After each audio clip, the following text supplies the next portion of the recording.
I guess Ben is my coworker, identical twin, roommate. We kind of do a lot of things together. Teammate on the intramural field. So we're together a lot. We do a lot of stuff on campus, around campus, and of course write for the paper. So Ben, fill me a little bit on the background.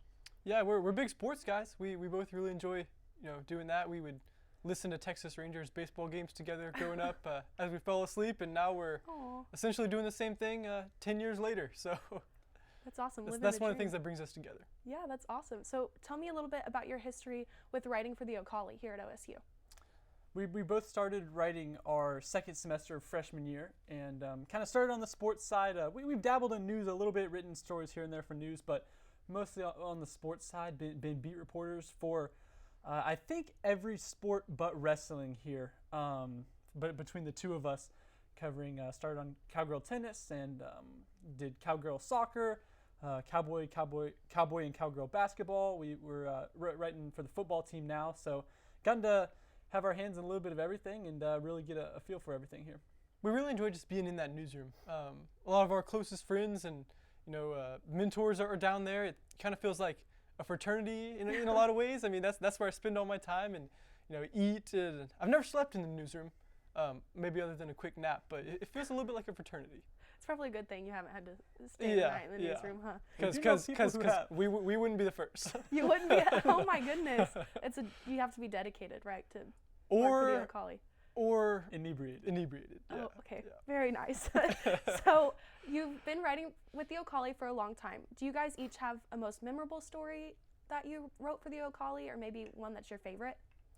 I think when you throw those words out at me, memorable, favorite, the story that comes to mind for me was a story I wrote last year, kind of previewing the Remember the 10 game Oklahoma State had. Of course, as you know, the plane crash that went down killed 10 members of the OSU basketball team, and they honor that team and their legacy every year. But one story I did was obviously kind of one of the central figures in that was Eddie Sutton, coach of Oklahoma State, and I now that he's passed this past year, I got to talk with Sean Sutton and Steve Sutton and Scott Sutton, two of which are still in coaching now in the Big 12, and I talked to them about their dad and how their dad changed through that tragedy, and I got to talk with some of the players from that 2001 team too, like Doug Gottlieb or other former athletes that were on that team or new people on that team. And I got to hear about how Eddie Sutton kind of became a softer, more gentle coach a little bit, maybe a more introspective coach at times. So that was fun just for me, a little bit of an outsider to OSU history, kind of getting the inside scoop on how one of the most defining moments in OSU kind of changed a central figure at OSU. Yeah, one of my most memorable stories. You didn't say upbeat or cheery or rose-filled, but I talked to OSU women's basketball coach Jim Littell days after he was fired, and I mean that definitely sticks in your brain because you're talking to someone who's been at the school for over a decade, and now he's on his way out, and just to kind of sit there courtside with him and watch him look out over the court for one of his last times and relive some of those memories will definitely stick in my mind for a while. Yeah, it sounds emotional too, to be tied into those two stories. Sounds like there's a lot of family involved and high emotions involved in those that maybe make them more memorable. I think that's why we like writing. Yeah. The emotions of it. Yeah, and you guys are probably more tied in OSU's community because of it and into the sports and the history of OSU. I think it's so cool. So if you guys both wrote a lot for different sports teams here at OSU. Do you have a favorite sport you've covered or at least a favorite sport? Well, I'd now that some people the audience might not believe me because one sport like OSU football, you're getting a luxurious press box and eating barbecue and getting a free seat to a game that other people are paying hundreds to attend, and but I'd say that OSU football, cowgirl soccer, I've really enjoyed a lot of them about the same because I think a lot of it is getting to tell stories, getting to know players, and you can find those stories anywhere. Mm-hmm. One of my favorite stories I've written was about the cowgirl soccer team and how it all came to be. So just throwing that as an example, it is really hard to pick, and I say that honestly, that it is tough to pick. If you have good food in your press box or some drinks, I will really enjoy covering your team. That's the way I tend to look at it a little bit sometimes, but of course it goes a lot deeper than that. I really enjoyed covering the Women's College World Series. That was a lot of fun to be holed up in Oklahoma City. Feels like you're out there all week, for back-to-back games. That was a lot of fun last summer. Yeah, and that's one of my favorite college sports of all time is college softball, so I love to hear that. The Women's College World Series is one of your favorites. So that's all the time we have for this first segment here in the Writers' Room, but make sure to stick with us so we can hear more from Sam and Ben Hutchins, all on the Writers' Room up next.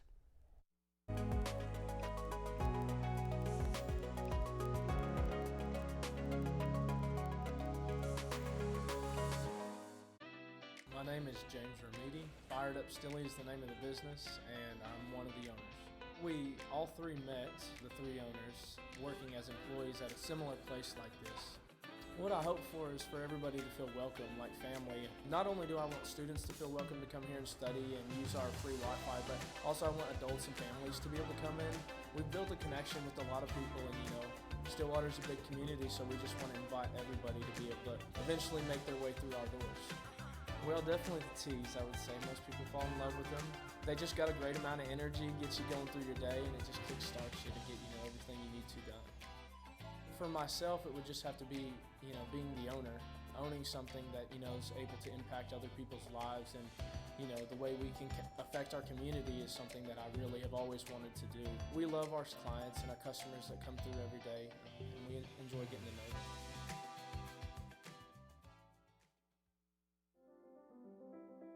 Well, how I got started was my daughter said, "Mama, why don't we rent a booth at the Quarter Horse Show?" And it was very, very good because, when you're giving your jelly away for free, people really do love it. But when you ask them to pay for it, then that's a true test. What makes my product so unique is the Scotch bonnet pepper. And the Scotch bonnet is the Jamaican pepper. And I had lived in Montego Bay, Jamaica for 4 years. So I learned how to handle the pepper and how to cook with it.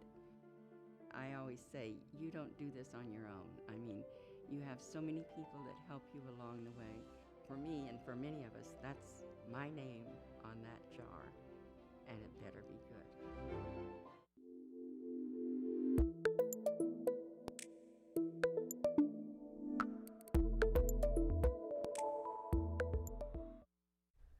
Welcome back to the Writers' Room. I'm still here with Ben and Sam Hutchins, and now we're going to take a look at one of Ben's latest stories about the non-conference men's basketball schedule that just came out. So Ben, do you want to give us a little bit of a summary or synopsis about that story you wrote for the Ocali? Certainly, yeah. It was fun seeing how OSU dropped it with, Mike Boynton's son and daughter coming into his office, and they found it in their room to give to Coach. So that was a fun little video to kind of introduce it.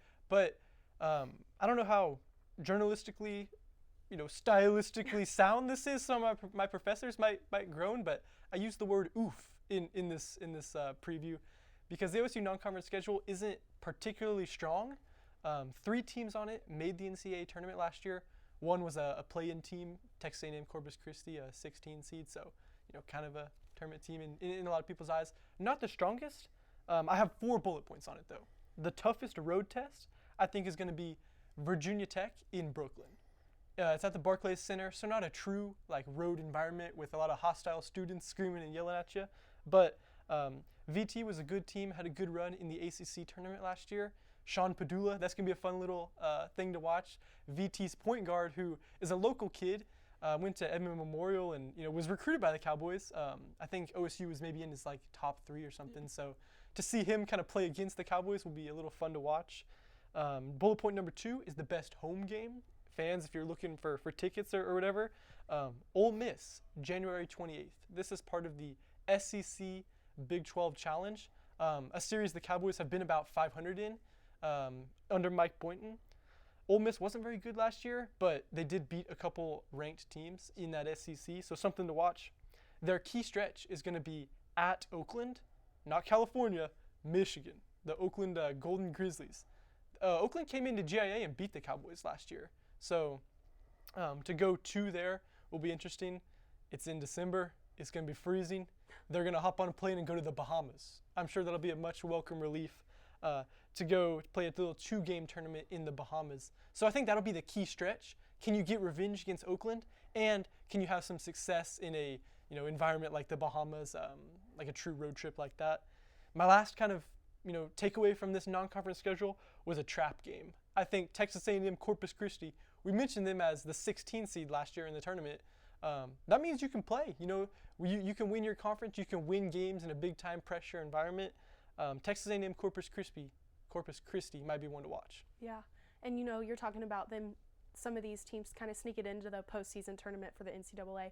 How does being able to play in that tournament this season for the Cowboys, or having that opportunity now, how does that change this season for the Cowboys? Do you think they're going to play better because of it? Do you think this season now becomes a little more charged and passionate for them? Just what does that change for the Cowboys? I think 100% you're on the head of it right there, Tessa, because and you can ask the players, you can ask all the fans that were packing. Like, I guarantee you, those fans, there will be more of them. They'll be screaming a little louder.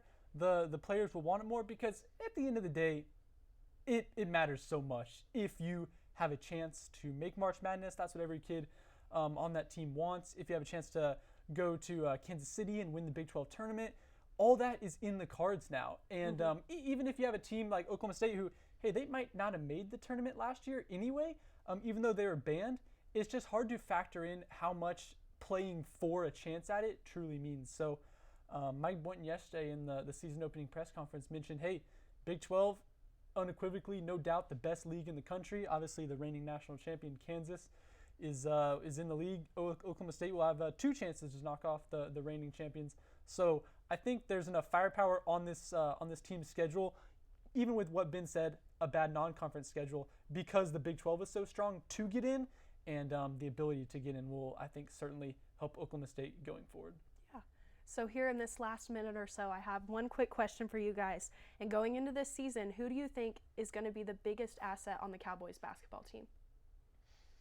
There could be some debate on this one, but I think Avery Anderson is going to be that guy for the Cowboys. One of those players Mike Boynton mentioned yesterday is going to be relied on to hit threes from the outside, but I also think Avery is going to be important to kind of step up into that leadership void left by Ice Likely transferring to Ohio State, Sam. Avery Anderson is going to be important. Yeah, I'll throw out a guy Avery Anderson will pass to a lot, maybe throw a few lobs to Moussa Cisse. Mike Boynton mentioned, hey, in all likelihood, this is probably the last year that this team has Moussa, because a 7-foot guy like Moussa in the middle, former 5-star kid, NBA teams are dripping. He's dripping with talent. NBA teams want that guy. But Moussa could pair with Caleb Boone to become one of the preeminent shot blockers in the country like he was last year, and I think he'll be a big factor too. Yeah, that's definitely correct. So that's all the time we have to talk about this here on this segment, but make sure to stay with us, because after the break we're going to take a look at some of Mike Gundy's words on the upcoming Bedlam game and what Bedlam will be like in the future. All next on the Writers' Room.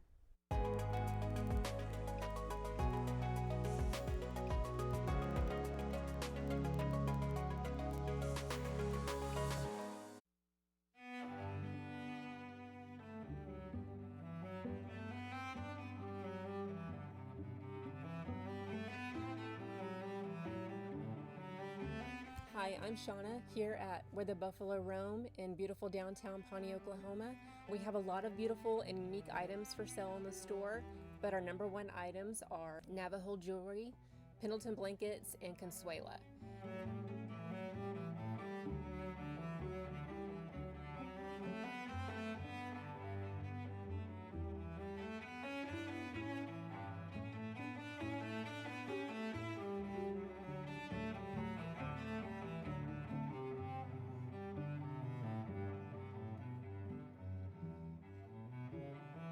It's a great place to shop, a beautiful downtown, so come see us in Pawnee, Oklahoma.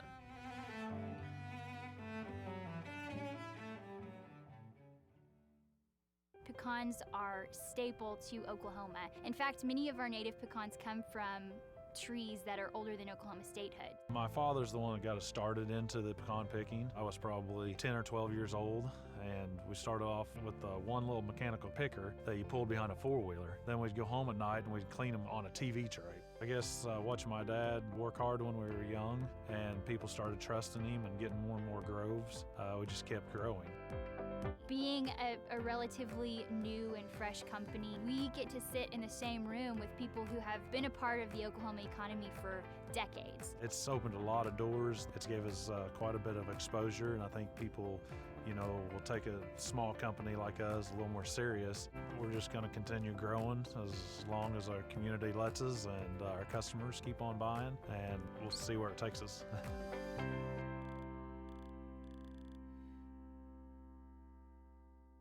We're back in the writer's room with Ben and Sam here, and now we're going to take a look at some of Mike Gundy's words over Bedlam and the future of Bedlam. So both of you guys were there for that press conference, correct? What was the most intriguing thing that you heard Mike Gundy say about the Bedlam matchups? It wasn't what he said. It was what he brought, right? I think so, yeah. He about halfway through the press conference, Marshall Scott asked Mike, about the report that Bedlam was done, no more Bedlam, and Mike Gundy kind of drew a smile and reached into his back pocket and he pulled out a notebook. I've never seen him do that before. Never. I know Sam hasn't either, and he came prepared with some thoughts about Bedlam. Went on, I guess we could call it a Mike Gundy rant. It certainly made the rounds on YouTube and was picked up by a lot of outlets. A lot of interesting words in there, Sam. Yeah, he pretty much talked I think a lot of how fans would like to say it, and Mike Gundy pretty much, he kind of almost challenged the media. He's like, all right, I'm going to start saying some facts I have jotted down, and if anyone wants to contradict me or call me out for saying untruths, let me know. And he said, from the common man's perspective, OU's to blame for Bedlam's demise. And the root of that, obviously, OU going to the SEC. I think OSU would have done the same in the same situation, but that is ultimately the cause of Bedlam being discontinued and no plans to reinstitute the Bedlam football game. So amid reports of, hey, OU's kind of saying OSU doesn't want to work with us to reschedule this game, Mike Gundy really put his foot down and said, hey, OSU's still here, and OU left the conference not allowing us a chance to work with them. And he just really pointed the finger at OU for not continuing a game that many Oklahomans on both sides of the rivalry look forward to every year. Yeah. Now, in future seasons, without a Bedlam football game, of course, it's a huge tradition here at OSU. It's a huge tradition in Norman and across the state. Without a Bedlam game, what changes for the fans and what changes for the football team as far as morale goes? I mean, the things you just said changed a lot. My first thought was to the economy. I mean, this game was huge for Oklahoma and for the local t-shirt shops here on campus, and I'm sure down in Norman. So that changes a lot for them. But yeah, for the fans, I mean, it really does just stink. I think for everybody in Oklahoma, I think it hurts OSU fans a little bit more because this was the game that everyone had circled, and OU had Texas in the Red River rivalry. That is the game there. So I think it hurts OSU fans a little bit more to lose their chief rival. But it's certainly not good for anybody. Nobody wants this. Tessa, what game do OSU fans circle when the schedule comes out and they print it and put it on their fridge or whatever? There's no Bedlam to circle. Is it the Baylor game that you get up for? Is it with Texas leaving too? Or are you circling the Texas Tech game? It just kind of leaves a gaping hole of there's no in past, if OSU had a terrible season, you know what? If they beat OU, maybe that's the silver lining that evens it all out. But this year, there's no in future years, there's no rivalry to look forward to. So if we lose this tradition here at OSU, what other traditions do you think will become more important, or what are some of your favorite traditions that you'd like to see have a bigger role without Bedlam? I think everything else, aside from the OU, which is obviously a big part of Bedlam, a big part of OSU, but I think everything else becomes more important, right? I think the paddle people getting up early in the morning or late the night before to pound on the walls, that becomes more. I think you draw and highlight more of what makes OSU unique, and whether it's Bullet running around and the students chanting OSU and then USO, the paddle people, just the quirky things that fans do, like build a massive pistol grill. I think all of that becomes more important. Yeah. Agreed. I mean, it'll be a really interesting kind of case study to see what OSU is without, OU. And can it's like Batman and the Joker. Like, do they need each other? I don't know. We're gonna find out here in a couple years. So it'll be really interesting to follow. Yeah. And now you just talked about the giant pistol grill that you wrote a story on, I believe, on the O'Colly. Yes. What do those gestures say about OSU fans? Well, I'll first preface it with saying I think you can find these fans everywhere, across many universities and schools. But OSU fans, they're dedicated. They're willing to go over the top. I think of Dave Himbry, a guy I met who there was a massive pistol-shaped grill in front of his daughter's sorority, and I knocked on the door. I'm like, hey man, I'm trying to find the owner of this grill. So just an example of one of many OSU fans willing to go over the top, make something custom, have a little fun to maybe nag at some OU fans, show it off and flex their state pride. Yeah, that's awesome. So that's all we're going to have time for this segment, but make sure to stay with us for our next segment here on the Writers' Room.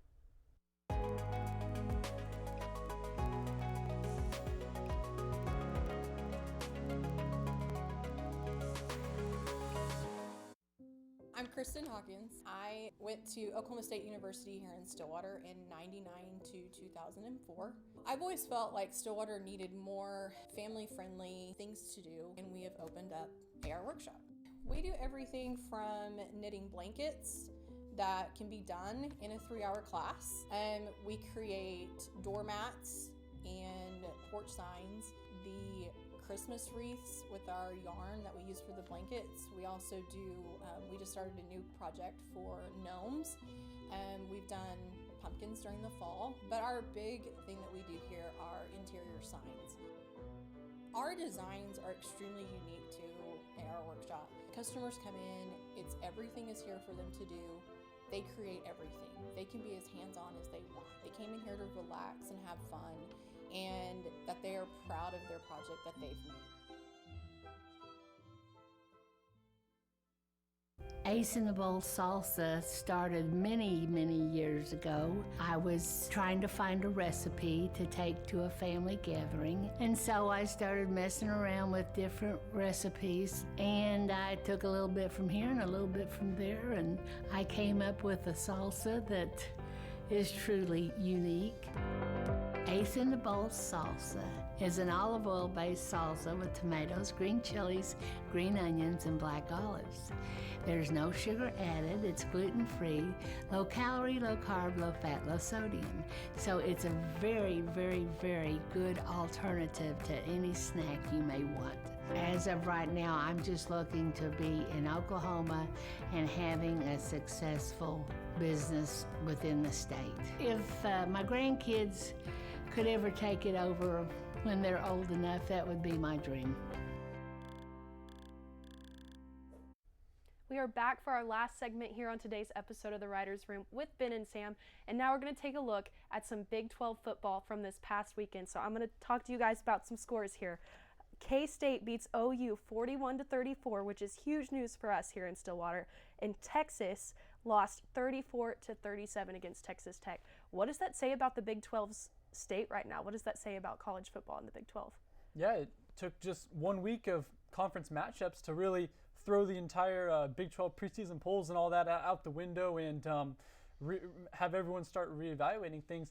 I'll tell you what Mike Gundy said. He said those results, OU obviously a preseason favorite, and Texas highly ranked preseason favorite. He said that it just shows that the Big 12 has such a high level of parity right now. And Mike Gundy said I think that could mean a 2 or a 3 win team. Maybe that's the team that takes the Big 12 this year.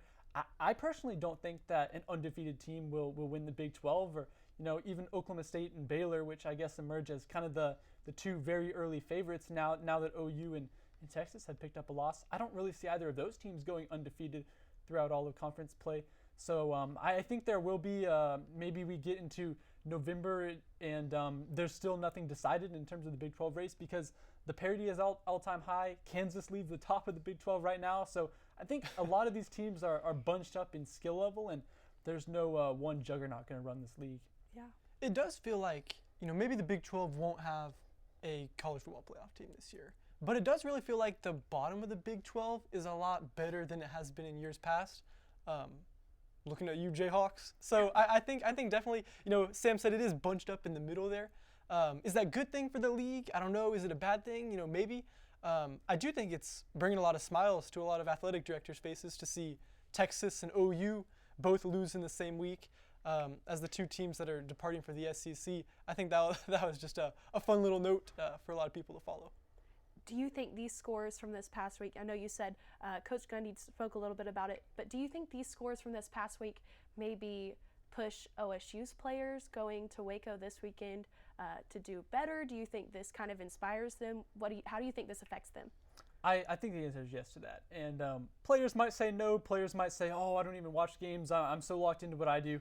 I don't really buy that, to be quite honest, because when you see the door swing open a little bit, obviously it's through 1 week of conference-on-conference matchups, so no door's going to be wide open to this race. But yeah, I think you do see in Oklahoma State, for example, your in-state rival that has perennially beat you out for the league, they stumble a little bit. Texas stumbles, and I think now this game, Oklahoma State versus Baylor on Saturday, becomes one of the biggest matchups, where I think this game we could be looking back in 2 months and circling, man, this game was just so important. And I think that whoever wins on Saturday in Waco will have such a leg up on not only the other team in that matchup, but also on Oklahoma and Texas. Yes, and we talked about it earlier in the show with the men's basketball team. When there's a path to the playoffs and to postseason glory, it is maybe a little bit easier to play and to get right for those big matchups, one of which is going to be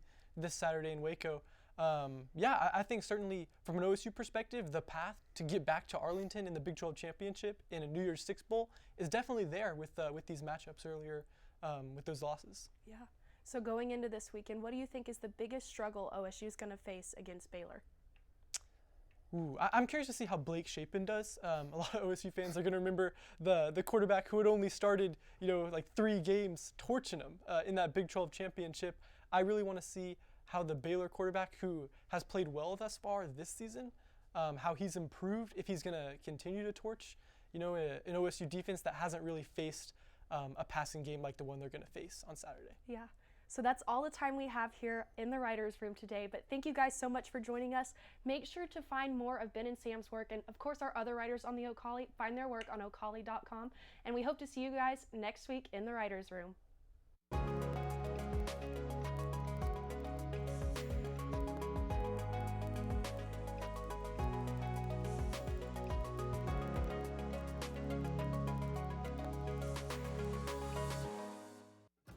My name's Kayla. I've been here since the beginning, so 4 years. Scratch is more focused on farm and mostly made in Oklahoma products, keeping it local. Sustainability is our biggest thing. That's one of the reasons why this place opened. I've been the chef here at Scratch for 2.5 years. Started here as a line cook.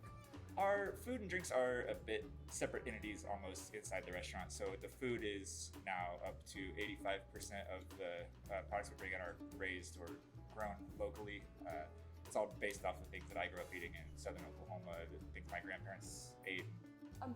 Fresh food, clean food, organic food, sustainability, that's all of our thing. From front of house to back of house, we're able to maintain both with freshness.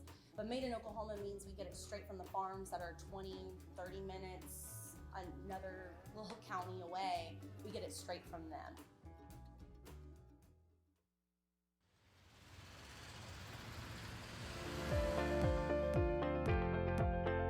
Hopes are when folks drink our water is that they'll drink it for a few days and find out the difference. They'll start feeling better because there's been no chemical in our water. There's a list of good things that we have. We don't have any bad things in it. I see the future of Divine Water as being worldwide, which will bring outside dollars into the state. It means a lot to me because I started it, I guess, and our family started it.